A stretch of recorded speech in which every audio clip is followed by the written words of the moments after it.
Now you see, we were talking about how to find God's will. ನಾವು ವಿಚಾರ ಮಾಡ್ತಿದ್ದೆ ದೇವರ ಚಿತ್ತ ಹೇಗೆ ಗೊತ್ತು ಹಿಡಿಯೋದು ಅಂತ. Now nowhere in the Bible it is written Basu will be born and he will be around this age in 2012. ಸತ್ಯವೇದದಲ್ಲಿ ಎಲ್ಲೂ ಬರೆದಿಲ್ಲ ಬಸು ಇಷ್ಟು ವರ್ಷಕ್ಕೆ ಹುಟ್ಟುತ್ತಾನೆ ಮತ್ತು ಇಷ್ಟು ವಯಸ್ಸದಲ್ಲಿ ಆಗುತ್ತಾನೆ ಅಂತ. In 2013 he has to work in Belgaum and 2015 he has to work in Bangalore. ನೋಡಿ 2013ರಲ್ಲಿ ಬೆಲ್ಗಾಮ್ ಅಲ್ಲಿ ಕೆಲಸ ಮಾಡಬೇಕಂತ ಮತ್ತು 2000 ಮುಂದಿನ ವರ್ಷದಲ್ಲಿ ಎಲ್ಲೋ ಕಾರ್ಯ ಮಾಡಬೇಕಂತ. 2016 he has to get married. 2016ನೇ ವಯಸ್ಸಲ್ಲಿ ಅವನು ಮದುವೆ ಆಗಬೇಕು. And this is the wife's name. I'm not I'm making no guesses, okay?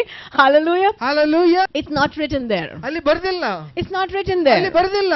But we know what the will of the Lord is. ಆದ್ರೆ ದೇವರ ಇಚ್ಛೆ ಏನಿದೆ ಅಂತ ನಾವು ಗೊತ್ತಾಗಬೇಕು. By knowing him. ಅವನಿಗೆ ಗೊತ್ತಾದ್ರೆ ನಮಗೆ ಗೊತ್ತಾಗುತ್ತದೆ. Did you get that? ನಿಮಗೆ ತಿಳಿತಾ? You see, we can estimate how a person is going to react because of what you know about the person. ನೋಡಿರಿ ನಾವು ಮನುಷ್ಯ ಹೇಗಿದ್ದೇವೆ ಅಂತ ಗೊತ್ತಾಗದ ಮೇಲೆ ಅವನು ಹೇಗೆ ವಿಚಾರ ಮಾಡ್ತಾನೆ ಅಂತ ಗೊತ್ತಾಗುತ್ತದೆ. The Bible says in Psalm 103 and verse 7. ಕೀರ್ತನೆ 103 ಮತ್ತು 7ನೇ ಅಧ್ಯಾಯದಲ್ಲಿ ಹೇಳ್ತದೆ. Yeah, the Bible says he made known his ways to Moses and his acts to the children of Israel. You know, when I read this verse, I was really meditating on it. ನಾನು ಇವಾಗ ಇದನ್ನು ವಾಕ್ಯವನ್ನು ಓದುತ್ತಿದ್ದೆ, ಅದರ ಮೇಲೆ ಬಹಳಷ್ಟು ಧ್ಯಾನವನ್ನು ಮಾಡಿದ್ದೇನೆ. The people of Israel, they saw his work. Israel ಜನರು ದೇವರ ಕಾರ್ಯವನ್ನು ನೋಡಿದರು. And God showed his works to them. ಮತ್ತು ಆ ದೇವರು ಅವರ ಕಾರ್ಯವನ್ನು ಇಸ್ರಾಯೇಲ್ ಜನರಿಗೆ ತೋರಿಸಿದರು. But that's all they saw. ಆದರೆ ಅದು ಅಷ್ಟೇ ನೋಡಿದರು ಅವರು. They didn't progress to knowing God through his work. ನೋಡಿರಿ ಅವರು ಅದಷ್ಟೇ ನೋಡಿದರು, ಆದರೆ ಅವನು ವ್ಯಕ್ತಿತ್ವವನ್ನು ಗುರುತಿಡಕ್ಕೆ ಮುಂದೆ ಹೋಗಲಿಲ್ಲ. When Jesus was on the earth, he told the people, if you don't believe what I say, at least look at what I am doing and believe that I am the Son of God. ಸತ್ಯವೇದ ಹೇಳ್ತದೆ, ಯೇಸು ಕ್ರಿಸ್ತ ಹೇಳಿದನು ಅಂತ, ನಾನು ಯಾರು ಅಂತ ನಂಬೋದಿಲ್ಲ ಅಂದ್ರೆ ನಾನು ಏನು ಕಾರ್ಯ ಮಾಡುತ್ತೇನೆ ಅದರಿಂದ ನೋಡಿ ನಂಬು, ನಾನೇ ದೇವರ ಮಗನು ಅಂತ. The Bible says in Romans, no one has an excuse to say I don't know God. ಸತ್ಯವೇದ ಹೇಳ್ತದೆ ರೋಮ ಬರೆದ ಪತ್ರಿಕೆಯಲ್ಲಿ ಯಾರಿಗಾದ್ರೂ ಬೇರೆ ವಿಚಾರ ಬರುವುದಿಲ್ಲ, ದೇವರಿಗೆ ಗೊತ್ತಿಲ್ಲ ಅಂತ. If we just look at everything that he has created, the Bible says we should know who God is. ಸತ್ಯವೇದ ಹೇಳ್ತದೆ ನೀವು ಬರೇ ಹೊರಗಿನ ಜಗತ್ತನ್ನು ನೋಡಿದಾಗ ನಿಮ್ಗೆ ಗೊತ್ತಾಗುತ್ತೆ ದೇವರು ಯಾರು ಅಂತ. He has put his signature on everything that he has created. ತನ್ನ ಹೆಸರನ್ನು ಎಲ್ಲದರ ಮೇಲೆ ಹಾಕಿದ್ದಾನೆ. You see, these people only saw his works. ನೋಡಿ ಆ ಜನರು ಬರೀ ಅವನ ಕಾರ್ಯವನ್ನು ನೋಡಿದರು. The Red Sea divided. ಕೆಂಪು ಸಮುದ್ರ ಅಗಲಾಗುವುದು. Food fell down from heaven. ಸ್ವರ್ಗದಿಂದ ಊಟ ಬೀಳೋದು. They got non-vegetarian food to eat. ಅವ್ರಿಗೆ ಮಾಂಸ ಸಿಕ್ಕಿತ್ತು ಊಟಕ್ಕೆ. They had free light service in the night. ಅವ್ರಿಗೆ ರಾತ್ರಿ ಬೆಳಕು ಬರ್ತಿತ್ತು. Everything they saw. ಎಲ್ಲ ಅವರು ನೋಡಿದರು. But you see, they did not progress from there to getting to know him. ಆದ್ರೆ ಅಲ್ಲಿಂದ ಅವರು ಅವನ ವ್ಯಕ್ತಿತ್ವ ಏನಂತ ಗುರುತಿಡಕ್ಕೆ ಮುಂದೆ ಹೋಗಲಿಲ್ಲ. But the Bible says Moses knew his ways. ಆದ್ರೆ ಸತ್ಯವೇದ ಹೇಳ್ತದೆ ಮೋಶೆಗೆ ತನ್ನ ದಾರಿಗಳು ಗೊತ್ತಿತ್ತಂತ. Why? ಯಾಕೆ? Because Moses was interested in God. ಯಾಕಂದ್ರೆ ಮೋಶೆ ದೇವರಲ್ಲಿ ಆಶ್ಚರ್ಯವನ್ನು ಇಟ್ಟಿದ್ದನು. He had a relationship with God. ಅವನ ಜೊತೆ ಒಂದು ಸಂಬಂಧವನ್ನು ಇಟ್ಟಿದ್ದನು. And because he was interested in finding about God, God showed him himself. ಯಾಕಂದ್ರೆ ಅವನಿಗೆ ಬಹಳ ಕುತೂಹಲ ಇತ್ತು ಅವನ ದೇವರು ಏನಂತ ಗುರುತಿಡಕ್ಕೆ. Moses was not only looking at what God was doing, Moses recognized God. ಮೋಶೆ ಬರೀ ಅವನ ಕಾರ್ಯವನ್ನು ನೋಡಲಿಲ್ಲ, ಆದ್ರೆ ದೇವರು ಯಾರ್ತಾನೆ ಅಂತ ಅವನು ಗುರುತು ಹಿಡಿತಿದ್ದ. Moses knew God's ways. ಮೋಶೆಗೆ ದೇವರ ಕಾರ್ಯಗಳು ಗೊತ್ತಿತ್ತು. Where are you? Do you still only see the miracles of God, or are you now in touch with God and you know him? ನೋಡಿರಿ, ನೀವು ಬರೀ ದೇವರ ಅದ್ಭುತ ಕಾರ್ಯವನ್ನು ನೋಡ್ತಿದ್ದೀರಾ, ಇಲ್ಲ ಅವನ ವ್ಯಕ್ತಿತ್ವವನ್ನು ಗುರುತು ಹಿಡಿದಿದ್ದೀರಾ? See, when he got to know him, then we understand his ways. ನೋಡಿರಿ, ಯಾವಾಗ ಅವನು ಗುರುತು ಹಿಡಿತೇವೆ ಅವನ ಕಾರ್ಯ ಗೊತ್ತಾಗುತ್ತದೆ. And those people who know God and know his ways can recognize the will of God very soon. ನೋಡಿರಿ, ಯಾವಾಗ ದೇವರ ಕಾರ್ಯವನ್ನು ಗುರುತು ಹಿಡಿಯೋರು ಜನರು ಇರ್ತಾರೆ, ಅವನ ಇಚ್ಛೆಯು ಹೇಗೆ ಅಂತ ಗೊತ್ತಾಗುತ್ತದೆ. You know, many people come to me and say, how can I know God's will? ನಾವು ಬಹಳಷ್ಟು ಜನರು ಅಕ್ಕ ಕಡೆ ಬರ್ತಾರೆ ಮತ್ತು ಕೇಳ್ತಾರೆ, ನಾನು ಹೇಗೆ ದೇವರ ಇಚ್ಛೆಯನ್ನು ಪಡೆಯಲಿ ಅಂತ. And they say, how is it that God is not speaking to me? ಮತ್ತೆ ಅವ್ರು ಹೇಳ್ತಾರೆ, ಹೇಗೆ ನನಗೆ ದೇವರು ಮಾತಾಡ್ತಿಲ್ಲ ಅಂತ. How come I don't hear? ಅವ್ರು ಕೇಳ್ತಿದ್ರೆ ನನಗೆ ಹೇಗೆ ಗೊತ್ತಿಲ್ಲ ಅಂತ. Maybe you've got your ear too full of the world. ನಿಮ್ಮ ಕಿವಿಯಿಂದ ಜಗತ್ತಿನ ವಾಕ್ಯದಿಂದ ಬಹಳ ತುಂಬಿದ್ದೀರಾ ನೀವು. Let me tell you, there are no shortcuts. ಎಲ್ಲಿ ಸಣ್ಣ ದಾರಿಗಳು ಇಲ್ಲ. Worldly people cannot hear God. ಜಗತ್ತಿನ ಜನರು ದೇವರ ಕಡೆ ಕಿವಿ ಕೊಡೋ ಮಾತನ್ನು ಕೇಳಕ್ ಆಗೋದಿಲ್ಲ. You better empty your ears. ಸರಿ, ನಿಮ್ಮ ಕಿವಿಯನ್ನು ಖಾಲಿ ಮಾಡಿರಿ ಮೊದಲು. Tune them to God. ದೇವರ ಕಡೆ ಕೇಳಿ ಇಡಿರಿ. That's when you will begin to hear from Him. ಅವಾಗ ನಿಮಗೆ ದೇವರ ವಾಕ್ಯ ಏನು ಅಂತ ಕೇಳುತ್ತದೆ. Hallelujah. Hallelujah. Hallelujah. Hallelujah. No shortcut. ಯಾವ ಸಣ್ಣ ದಾರಿ ಇಲ್ಲ. No shortcut. ಯಾವ ಸಣ್ಣ ದಾರಿ ಇಲ್ಲ. Romans 12. ರೋಮಪುರದ ಪತ್ರಿಕೆ 12 1 and 2. 1 ಮತ್ತು 2. It says there, I beseech you, Paul is saying, I beseech you, brethren. He says, offer your bodies as a living sacrifice. ಸತ್ಯವೇದ ಹೇಳ್ತದೆ, ಪೌಲನು ಹೇಳ್ತಾನೆ, ನಾನು ನಿಮ್ಮನ್ನು ಬೇಡುತ್ತೇನೆ, ನಿಮ್ಮ ದೇಹವನ್ನು ಸಜೀವವಾದ ಯಜ್ಞ ತರ ಕೊಡಿರಿ ಅಂತ ಹೇಳ್ತದೆ. Living sacrifice. ಸಜೀವವಾದ ಯಜ್ಞ. That's the way we ought to live all the time. ಆ ತರ ನಾವು ಎಲ್ಲ ಯಾವಾಗಲೂ ಇರಬೇಕು. Sometimes I tell myself, ಇದು ನಾನು ಒಂದೊಂದ್ಸರಿ ನನಗೆ ಹೇಳ್ತೇನೆ. I say, Sarita, don't feel bad, you are dead. ನಾನು ಹೇಳ್ತೇನೆ, ವಿಕ್ರಮ್ ನೀನು ಸತ್ತಿದೆ ಅಂತ ತಪ್ಪಿಕೋಬೇಡ. That's what the Bible says. I am crucified with Christ. ಅದಕ್ಕೆ ಸತ್ಯವೇದ ಹೇಳ್ತದೆ, ದೇವರ ಜೊತೆ ನಾನು ಕ್ರೂಜ ಮೇಲೆ ಏರಿದ್ದೇನೆ ಅಂತ. And I live. ಮತ್ತು ನಾನು ಜೀವಿಸುತ್ತೇನೆ through Jesus. Yesu ಕ್ರಿಸ್ತದಿಂದ. So I am dead. ಅದಕ್ಕೆ ನಾನು ಸತ್ತು ಹೋಗಿದ್ದೇನೆ. But I am living through Jesus. ಆದ್ರೆ ಯೇಸು ಕ್ರಿಸ್ತದಿಂದ ನಾನು ಜೀವನ ಮಾಡುತ್ತೇನೆ. So if you are dead, ನೀವು ಸತ್ತು ಹೋದ್ರೆ then why should you feel bad? ನಿಮಗೆ ಯಾಕೆ ಕೆಟ್ಟ ಅನ್ಸುತ್ತದೆ? Dead bodies don't feel bad. ಸತ್ತಿದ ಹೆಣಗೆ ಬಹಳ ಕೆಟ್ಟ ಅನ್ಸೋದಿಲ್ಲ. Dead bodies don't get offended. ಸತ್ತು ಹೋಗಿದ ಹೆಣವು ಶಿಟ್ಟಿಗೆ ಹೇಳೋದಿಲ್ಲ. No dead body ever rose up and said, how come you put me on the floor? Give me a nice something and then put me down there. ಯಾವ ಸತ್ತ ಹೆಣ ಎದ್ದು ಹೇಳಲಿಲ್ಲ, ನನಗೆ ನೀನು ನೆಲದ ಮೇಲೆ ಹಾಕಿದ್ಯಾ, ಮಲಕೋಕೆ ಯಾವ್ದಾರ ಒಂದು ಚಲೋ ಬಟ್ಟೆಯನ್ನು ಕೊಡಂತ. Dead bodies are dead. ಸತ್ತಿದ ಹೆಣ ಸತ್ತು ಹೋಗಿದ್ದಾವೆ. You respect them, you disrespect them, you regard them, you disregard them. They're quiet. ನೋಡಿರಿ, ಸತ್ತಿದ ಹೆಣ ಸತ್ತು ಹೋಗಿದ್ದೇವೆ, ನೀವು ಅದಕ್ಕೆ ಬೈರಿ ಹೊಗಳಿರಿ, ಇಲ್ಲ ಒಳ್ಳೇದನ್ರಿ, ಅದು ಸತ್ತು ಹೋಗಿದೆ, ಇದು ಏನು ಮಾಡೋದಿಲ್ಲ. So you are dead.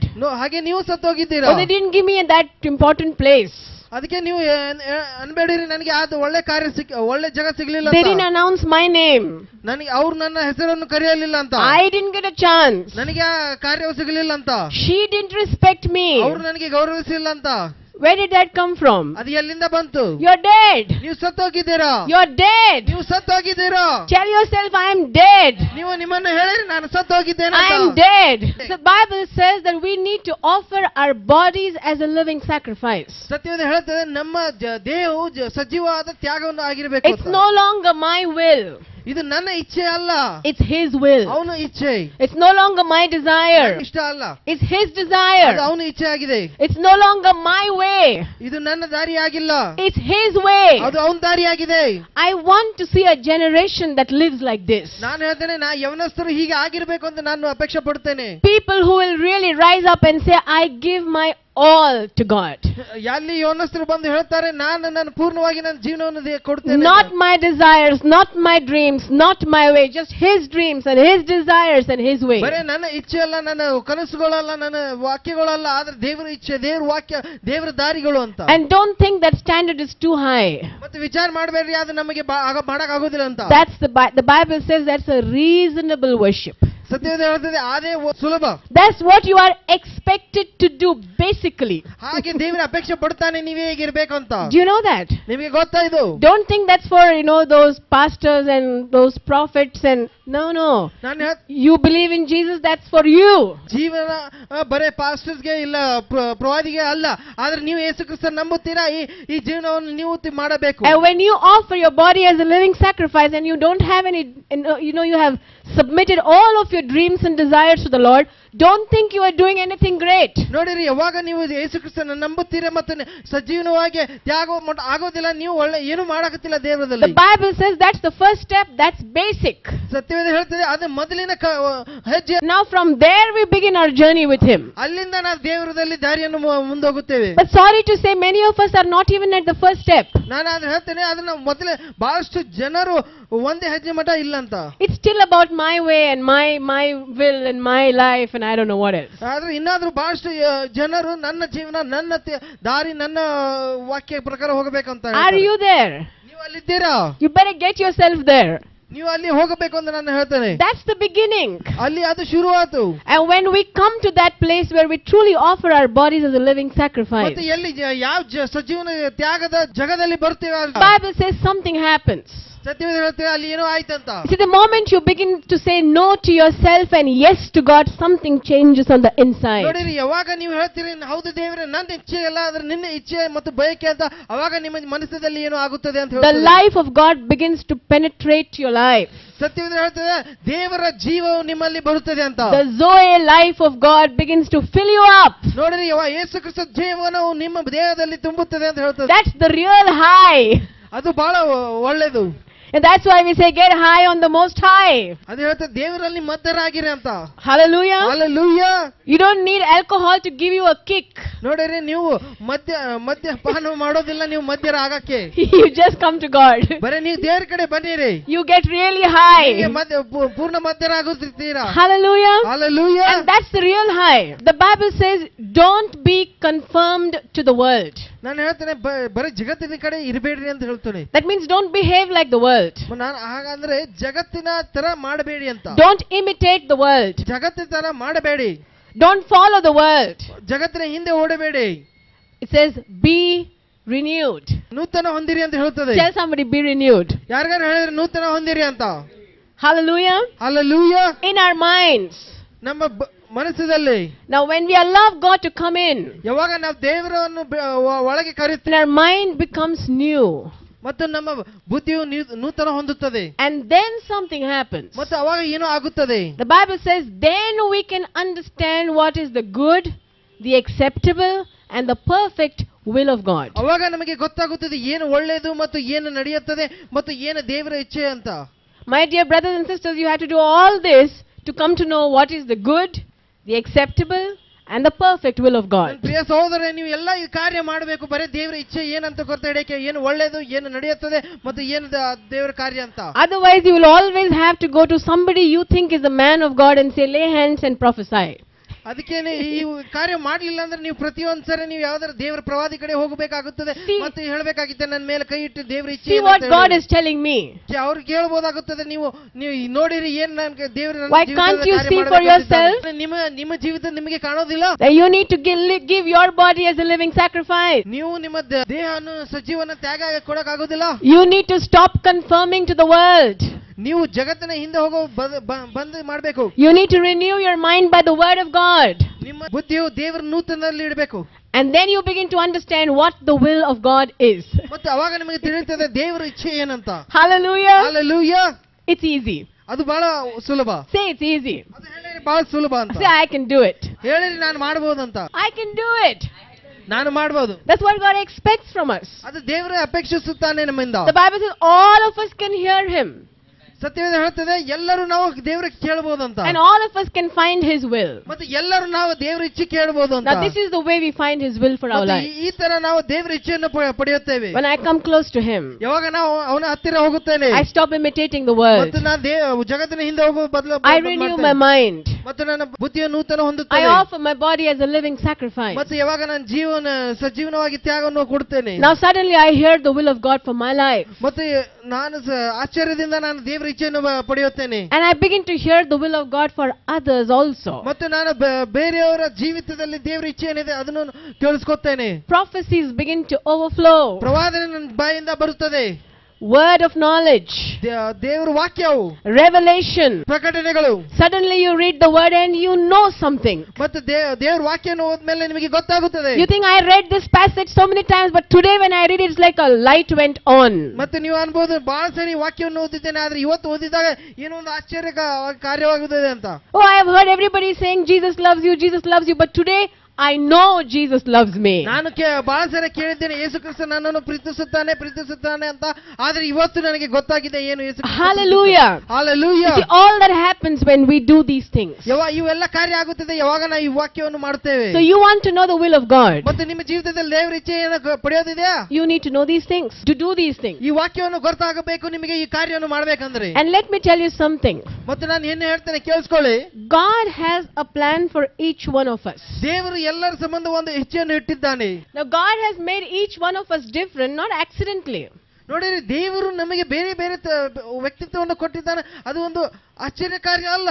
And somebody had once sent me a message saying you are one in a million. ಯಾರೋ ನನಗೆ ಮೆಸೇಜ್ ಕಳಿಸಿದ್ರು, ನೀವು ಲಕ್ಷಾಂತರದಲ್ಲಿ ಒಬ್ಬರಿದ್ದೀರಾ ಅಂತ. And I totally disagree. ಮತ್ತೆ ನನಗೆ ಅದ್ ಮಾತು ನಾನು ಹೇಳಿದೆ ಇಲ್ಲ ಅಂತ. Because I am not one in a million. ಯಾಕಂದ್ರೆ ನಾನು ಲಕ್ಷಾಂತರದಲ್ಲಿ ಒಬ್ಬನಲ್ಲ. I am one in billions and billions and billions. ಅದ್ರ ಹೇಳೋ ಪ್ರಕಾರ ನಾನು ಒಬ್ಬನೇ ಈ ಭೂಮಿಯಲ್ಲಿದ್ದೇನೆ ಅಂತ. There are around 7 billion now on the earth, but you will not find another one like me. ನಾನು ಹೇಳ್ತೇನೆ 7 ಬಿಲಿಯನ್ ಜನರು ಈ ಭೂಮಿ ಮೇಲೆ ಇದ್ದಾರೆ, ಆದ್ರೆ ನನ್ನ ಗತೆ ಯಾರು ಕಾಣೋದಿಲ್ಲ. And not only that, you can dig up all the people in all the graves, maybe so many billions and billions, but you'll never find anyone like me. ನೀವು ಎಲ್ಲ ಮಶಾನವನ್ನು ತೆಗೆದು ನೋಡಬಹುದು, ಆದ್ರೆ ನನ್ನ ತರ ಎಲ್ಲೂ ಸಿಗೋದಿಲ್ಲ. See, I am truly designer. ನಾನು ಹೇಳ್ತೇನೆ ನಾನು ಬೇರೆನೇ ಆಗಿದ್ದೇನೆ ಅಂತ. And the good news is you are truly designer. ನೀವು ಒಳ್ಳೆ ಸುದ್ದಿ ಏನಂದ್ರೆ ನೀವು ಬೇರೆದೇ ಆಗಿದ್ದೀರಾ ಅಂತ. You are one in billions and billions and billions. ನೀವು ಲಕ್ಷಾಂತರದಷ್ಟು ಜನರಲ್ಲಿ ಬೇರೆಯವರು ಒಬ್ಬ ಆಗಿದ್ದೀರಾ. Don't think you are cheap. ವಿಚಾರ ಮಾಡಬೇಡ್ರಿ ನೀವು ಬಹಳ ಸಾಧಾರಣ ಇದ್ದೀರಾ ಅಂತ. Don't think you are unworthy. ಅಯೋಗ್ಯರಿ ಅಂತ ವಿಚಾರ ಮಾಡಬೇಡಿರಿ. You are original. ನೀವು ಒರಿಜಿನಲ್ ಆಗಿದ್ದೀರಾ. And there's just no one like you. ಮತ್ತೆ ನಿಮ್ಮ ತರ ಯಾರು ಇಲ್ಲ. You're special. ನೀವು ಬಹಳ ಅದ್ಭುತರು. You know why God has made it like that? ನಿಮಗೆ ಗೊತ್ತು ಯಾಕೆ ದೇವರು ಈ ತರ ಮಾಡಿದ್ದಾನೆ? So that we should understand, even by our physical differences, we should know that just like God has made me original, in the same way God has an original plan for my life. ನೋಡಿರಿ, ಹೇಗೆ ದೇವರು ನನಗೆ ಬೇರೆ ಬೇರೆ ತರ ಮಾಡಿದ್ದಾನೆ ಮತ್ತು original ಮಾಡಿದ್ದಾನೆ, ಹಾಗೆ ದೇವರು ಸುದಕ್ಕೆ ನನಗೆ ನನ್ನ ಜೀವಿತದಲ್ಲಿ ಒಂದು ಒರಿಜಿನಲ್ ಆದ ಪ್ಲಾನ್ ಅನ್ನು ಇಟ್ಟಿದ್ದಾನೆ. Like you are different and you are unique, there is a unique plan of God for your life.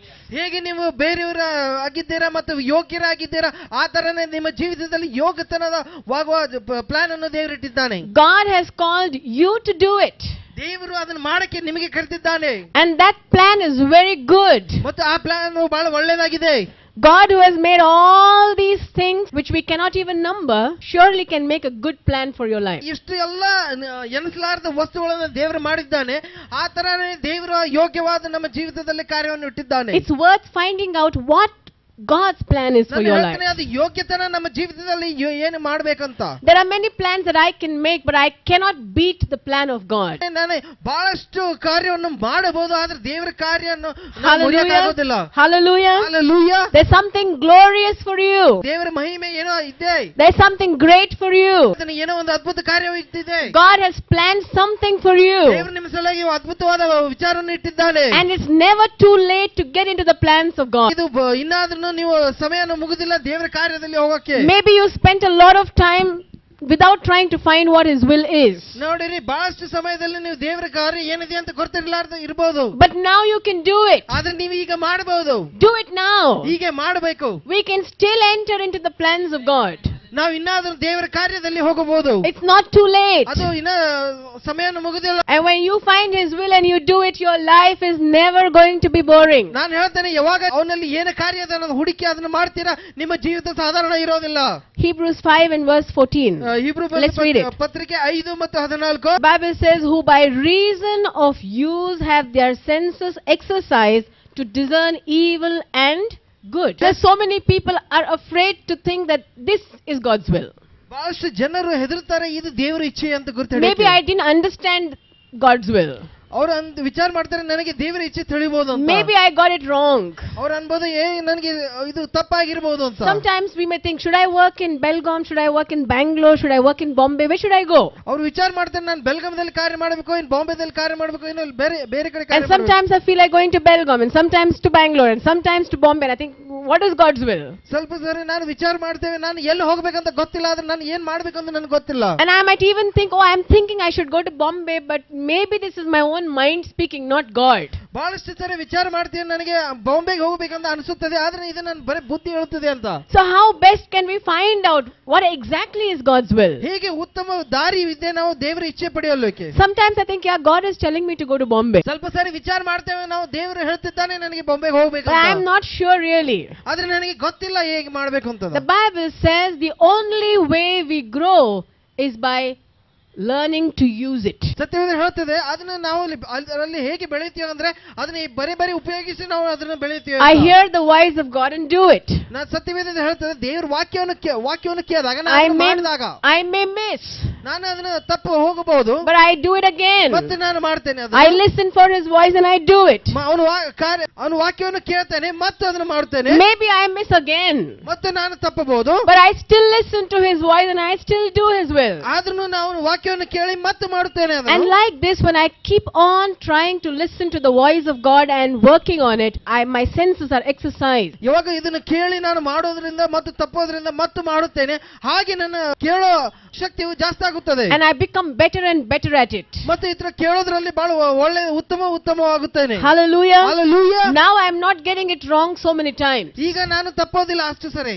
The more I keep listening to the voice of God, ನಾನು ಹೇಗೆ ಜಾಸ್ತಿ ದೇವರ ಕಡೆ ಕೇಳುತ್ತೇನೆ, the more I begin to hear him clearly. ಹಾಗೆ ನಾನು ಉತ್ತಮ ಕೇಳಿಸುತ್ತದೆ ನನಗೆ. The secret is in trying to listen. ಆ ಗುಟ್ಟವಾದ ಮಾತಂದ್ರೆ ಏನಂದ್ರೆ ಅದನ್ನ ಬರೀ ಕೇಳೋದ್ರಿಂದ Use your senses. ನಿಮ್ಮ ಇಂದ್ರಿಯಗಳನ್ನು ಉಪಯೋಗಿಸಿರಿ. And the more you exercise them, ಮತ್ತೆ ಎಷ್ಟು ಜಾಸ್ತಿ ಅದರಲ್ಲಿ ಬೆಳೆಯುತ್ತೀರಾ, the more you hear the voice of God. ನೀವು ಕೇಳುತ್ತೀರಾ. Hallelujah. Hallelujah. If you're just going to sit and think I cannot hear, you cannot hear. ನೀವು ಬರೀ ಕೂತು ವಿಚಾರ ಮಾಡುವುದು ನಂಗೆ ಕೇಳೋದಿಲ್ಲ ಅಂದ್ರೆ ನಿಮಗೆ ಕೇಳೋದಿಲ್ಲ. Try to hear. ನೀವು ಕೇಳಿಸೋಕೆ ಪ್ರಯತ್ನ ಪಡಿರಿ. You will hear. ನಿಮಗೆ ಕೇಳುತ್ತದೆ. Don't be so afraid that I will miss.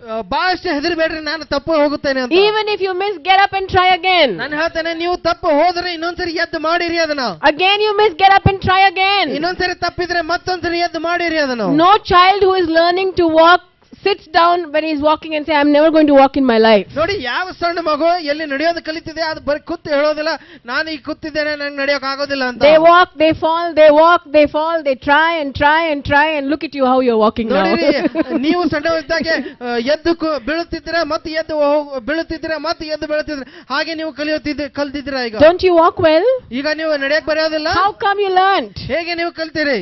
Long back you were trying. ಬಹಳ ಹಿಂದೆ ಪ್ರಯತ್ನ ಪಡ್ತಿದ್ದೀರಾ. And you fell many times. ಮತ್ತೆ ಬಹಳ ಸರಿ ಬಿದ್ದಿರಿ. You hurt yourself also. ಮತ್ತೆ ಬಹಳ ಸರಿ ಪೆಟ್ಟನ್ನು ಹಚ್ಕೊಂಡ್ರಿ. But you didn't give up. ಆದ್ರೆ ನೀವು ಬಿಡಲಿಲ್ಲ. And now look at you how well you walk. ಈಗ ನೋಡಿ ನೀವು ಎಷ್ಟು ಒಳ್ಳೆ ತರ ನಡೀತಿದ್ದೀರಾ. It's the same way with finding God's will. ಹಾಗೆ ದೇವರ ಇಚ್ಛೆ ಗೊತ್ತಾಗುತ್ತದೆ. You just try and try and try. ನೀವು ಪ್ರಯತ್ನಿಸಿರಿ. And just because you miss a few times you don't give up. ನೋಡಿ ಬರೇ ಸ್ವಲ್ಪ ಸರಿ ನೀವು ಕಳ್ಕೊಂತೀರಾ ಅಂತ ನೀವು ಬಿಡಬೇಡಿ. And very soon you are learning to recognize God's will in everything. ಬಹಳ ಸಮಯದಲ್ಲಿ ನೀವು ಕಲ್ತೀರಾ ದೇವರ ಇಚ್ಛೆ ಹೇಗೆ ಪಡೆಯೋದು ಅಂತ. Where you should work. ಎಲ್ಲಿ ನೀವು ಕಾರ್ಯ ಮಾಡಬೇಕು ಅಂತ. Who you should marry. ಯಾರ ಜೊತೆ ಮದುವೆ ಮಾಡ್ಕೋಬೇಕಂತ. How you should live your life. ಹೇಗೆ ನೀವು ಜೀವನವನ್ನು ಕಳೆಯಬೇಕಂತ. What's your calling? ಏನು ನಿಮ್ಮ ಕಾರ್ಯ ಇದೆ ದೇವರಲ್ಲಿ. What does God want you to do in his kingdom? ಏನು ದೇವರ ರಾಜ್ಯದಲ್ಲಿ ನೀವು ಕಾರ್ಯ ಮಾಡಬೇಕು ಅಂತ. What are your gifts? ಏನು ನಿಮ್ಮ ವರಗಳಿದ್ದಾವೆ. The Holy Spirit has put gifts in each one of you. ಪವಿತ್ರಾತ್ಮನು ಎಲ್ಲರ ಜೀವಿತದಲ್ಲಿ ವರಗಳು ತುಂಬಿದ್ದಾನೆ. You should know what they are. ನಿಮ್ಮ ಜೀವಿತದಲ್ಲಿ ಗೊತ್ತಾಗಬೇಕು ಏನಿದೆ ಅಂತ. You should know what they are. ನಿಮಗೆ ಗೊತ್ತಾಗಬೇಕು ಏನಿದೆ ಅಂತ. You begin to hear his voice. ಮತ್ತು ಹೇಗೆ ತರ ನೀವು ದೇವರ ವಾಕ್ಯವನ್ನು ಕೇಳಬೇಕು. So keep listening. ಅದಕ್ಕೆ ಕೇಳಿರಿ. Keep listening. ಕೇಳಿರಿ.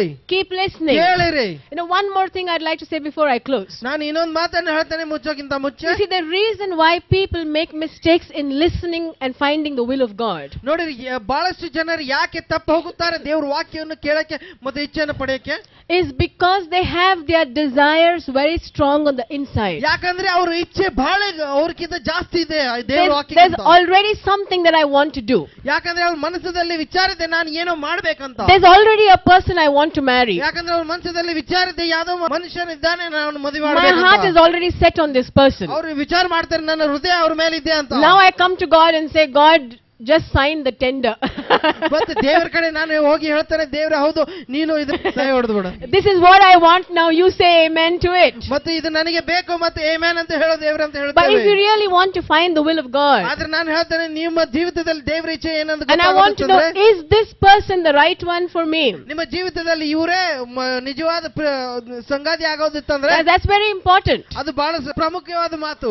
Getting the right life partner, very important. ನನ್ನ ಸರಿಯಾದ ಜೀವ ಸಂಗಾತಿಯನ್ನು ಹುಡುಕೋದು ಬಹಳ ಪ್ರಮುಖವಾದ ಮಾತು. So you want to know who the right person is. ನಿಮ್ಮ ಜೀವಿತದಲ್ಲಿ ಗೊತ್ತಾಗಬೇಕು ಯಾರು ನಿಮ್ಮ ಜೀವ ಸಂಗಾತಿ ಆಗುತ್ತಾರೆ ಅಂತ. But if already my desire is very strong, ಆದ್ರೆ ನನ್ನ ಇಚ್ಛೆ ಬಯಕೆ ಬಹಳ ಗಟ್ಟಿಯಾಗಿದ್ರೆ there's a very good chance ಅದು ಬಹಳ ಪ್ರಾಮುಖ್ಯವಾದ ಮಾತು, that I may not hear the Lord's ಅವಾಗ right. ದೇವ್ರ ಮಾತನ್ನು ಕೇಳಕ್ ಆಗುದಿಲ್ಲ. You know what I may hear?